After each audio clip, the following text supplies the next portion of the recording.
Brother, Oh, ano naman yan, sister? nabalitaan ko dyan sa kapitbahay mo. Ano yun? Marunong ka raw manghilot. Bata, matanda. Alam ko kasi, pag ang bata nakarinig ng hilot, pag nahilot yan, hindi niya babalik ng ikalawang hilot kasi masakit. Pero sa'yo, gusto ng mga bata bumalik pa sa'yo. Matagal ko na alam yung hilot na paghihilot. Natutunan ko sa lolo ko yun, yung traditional hilot.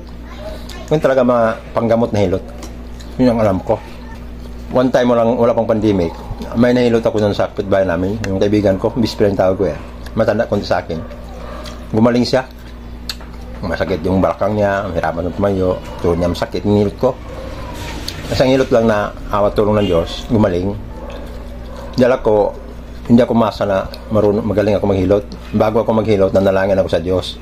Yun ang ginagawa ko, lahat ng hinihilot ko dito, tulong awa ng Diyos. Yun lang isa akong hilot dito, 3 beses bumalik. Pero karamihan dito, 1 beses lang, awa ng Diyos. Yung 3 beses binalik dito, laki-laking tao.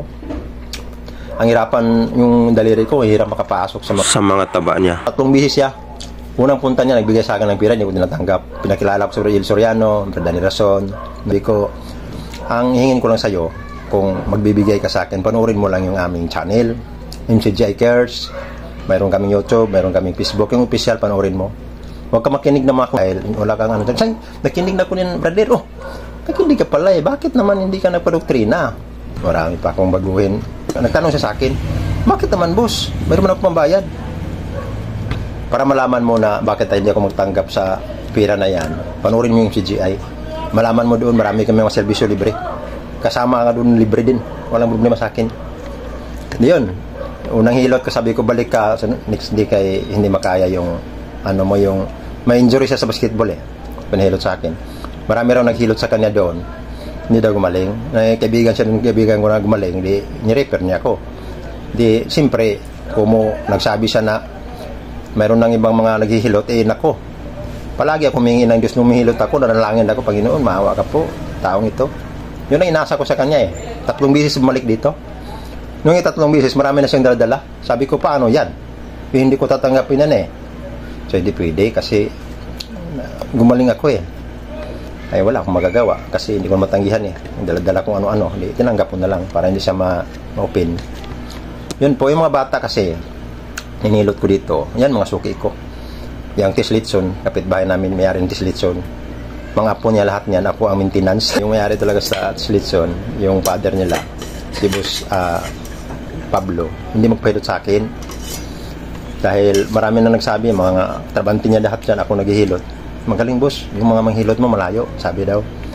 Sabi nung, magkano mabayad? Ay, hindi mabayad. So, sabi niyo lang, hindi ako pwede yung pahilot na lang bayad. Yun, hindi siya nagpahilot sa akin. Pero yung mga apo niya, tulong awa ng Diyos. Maintenance ko yan, mga kambal ako naghihilot nun.